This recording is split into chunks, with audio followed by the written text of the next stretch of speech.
श्रीराम समर्थ. सद्गुरू श्री ब्रह्मचैतन्य महाराज गोंदवलेकर यांचे प्रवचन दिनांक 7 जानेवारी. नामाचे प्रेम येण्यासाठी खरी कळकळ पाहिजे. नामाचे प्रेम का येत नाही हा प्रश्न बहुतेक जण विचारतात. पण थोडासा विचार केला तर असे लक्षात येईल की हा प्रश्नच बरोबर नाही.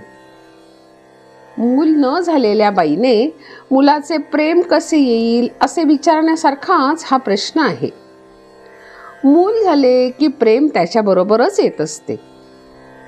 तेव्हा मुलाचे प्रेम कसे येईल हा प्रश्न करण्याऐवजी मूल कसे होईल याचाच विचार करणे बरोबर ठरेल.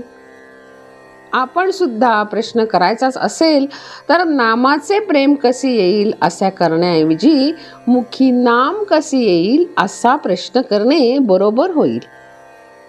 मुखी नाम यायला वास्तविक आडकाठी कोणाची आहे? दुसऱ्या कोणाचीही नसून आपली स्वतःचीच आहे. वास्तविक एकदा नाम घ्यायचे ठरवून सुरुवात केली की झाले. पण तसे होत नसेल तर दोष दुसऱ्या कोणाचा नसून आपला स्वतःचाच आहे. म्हणून नाम घेणे हे आपले काम आहे.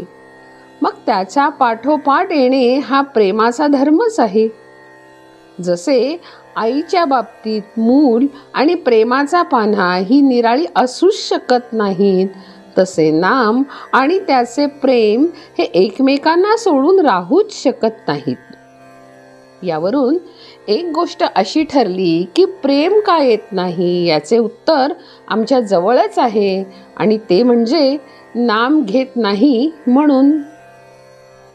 यावर कोणी असे म्हणेल की आम्ही नाम घेतोच आहोत तरीही प्रेम का येत नाही? हे विचारणे ठीक, पण आता आम्ही जे नाम घेतो म्हणून म्हणतो याचा विचार केला तर काय दिसेल?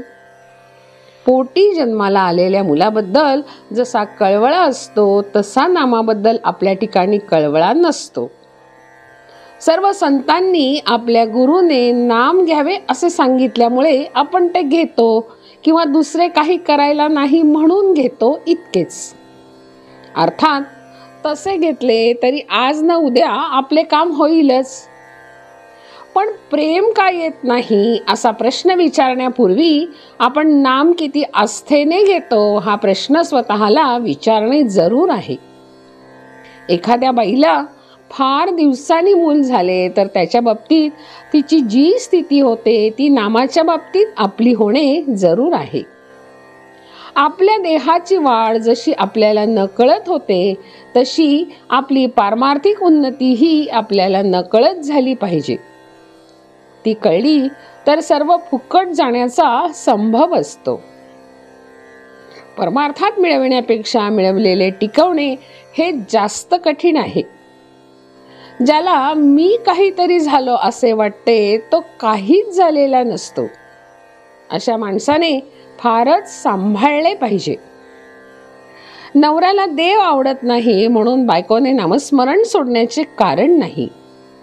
तिने नाम घेतले तर धर्म सोडला असे न होता उलट संसार सुखाचा होईल. जानकी जीवन स्मरण जय जय राम.